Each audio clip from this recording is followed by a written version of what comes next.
Hi everybody, this is Ian, publisher of In 30 Minutes Guides, available from the In 30 Minutes cheat sheet store. Today I'll be talking about moving the taskbar on Windows from the right side of the screen to the bottom of the screen. Very frustrating. If you could take a moment to follow my channel or like the video, I would greatly appreciate it. And we're using a Windows 10 laptop, and for some reason, whenever I restart the computer after not using it for a while, the taskbar, this is all this stuff on the search function and my apps and Dropbox and all the other settings that I frequently access, they show up on the right side of the screen, and I want them down here on the bottom. And here's how to do it. So basically hover over it so the taskbar pops out, and then anywhere over the black space, just right click on a spot. So here's a black space. I'm going to right click, and at the very bottom you'll see taskbar settings. Click that, and then this will pop up.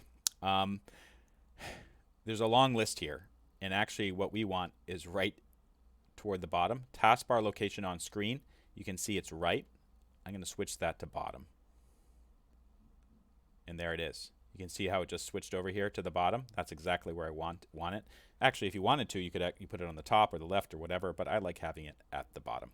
For more information on how to get the most out of Windows and other Microsoft products, I have a line of Microsoft cheat sheets, as well as several guides for Google, Microsoft product, PowerPoint, Word, Excel, etc., all available from the cheat sheet store or in30minutes.com. This is Ian Lamont signing off. If this video helped you, if you could take a moment to like it or follow me on YouTube, I would be grateful. See you next time.